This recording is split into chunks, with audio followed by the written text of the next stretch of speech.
Once you get these settings dialed in pretty much exactly where you want, you can come back down here to your grayscale layer and just hit Control A to select everything and just delete it. Now I'm going to turn these off, and I'm going to turn my paper and trees back on. Still working on this grayscale layer. I'm just going to grab the lasso tool and decide where I'm going to put my lake. I think I'm just going to put it right over here in this corner. Just going to kind of draw it in real quickly here, just like that, and then I'm going to hit Control Backspace to fill that with white and deselect. Now I'm going to come up here, bring up the layer styles by double clicking on that layer, and I'm going to give this an inner glow. We're going to change the mode to normal, change the color to black, just like that, and then increase the size, like so. Now we're going to turn the trees and the paper back off, turn the pattern and threshold back on, and now we can go in and, if we need to, play with any of these settings again until it gets looking the way we want. If we want to modify it even a little bit more, we can add another layer, grab the brush tool, bring the opacity way down to about 10%, and then just kind of brush in a few more lines.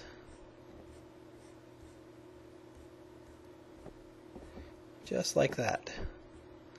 If they start getting too thick, you can hit X, switch to white, and just thin them back out again. This is one place where it really helps to have a drawing tablet, because you can go in with a really light touch. But you can still do this with just a mouse. Once we've got that done exactly the way we want, that looks pretty good. I want to go ahead and add an outline on this too, so I'm just going to go in here real quick, double click on this grayscale layer again. I'm going to come down here to stroke, and I'm just going to add a black stroke.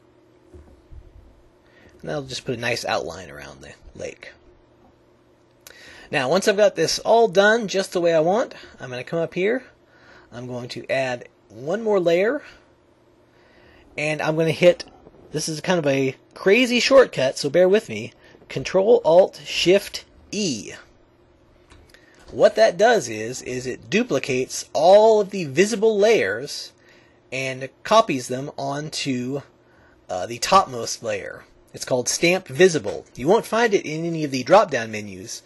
The only way to do it is with that particular shortcut. It's very handy. So now I can go back in here and turn these off again. Turn my trees and paper back on. I'm going to need to come up here to this lake layer and switch it to Multiply. And now we can see the map show through again. Now obviously I don't want this lines to come around the outside of the map. So I'm going to come down here to my paper layer.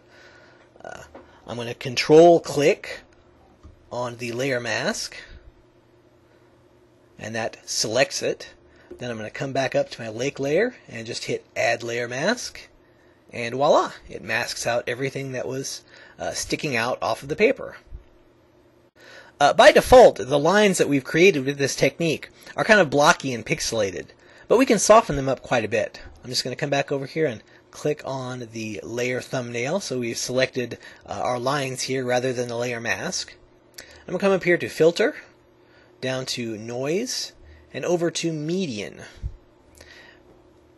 Drag this over so we can kind of see, and you're going to want to leave this at either just 1 or 2 pixels. Any higher than that and you're going to really start taking out some of the lines that we've worked so hard to create.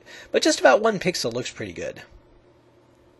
And then I'm also going to hit it with just a little bit of Gaussian blur. I'm going to come up here to Filter, down to Blur, over to Gaussian blur, and I'm just going to give it just about half a pixel. That's just going to kind of soften the edges a little bit. And that's looking pretty good. What's really going to sell this technique later is when we get into displacement maps, and that'll be coming up in a couple of episodes. And that is really going to kind of break these lines up so that it really looks like the original here, where you've kind of got it interacting with the paper.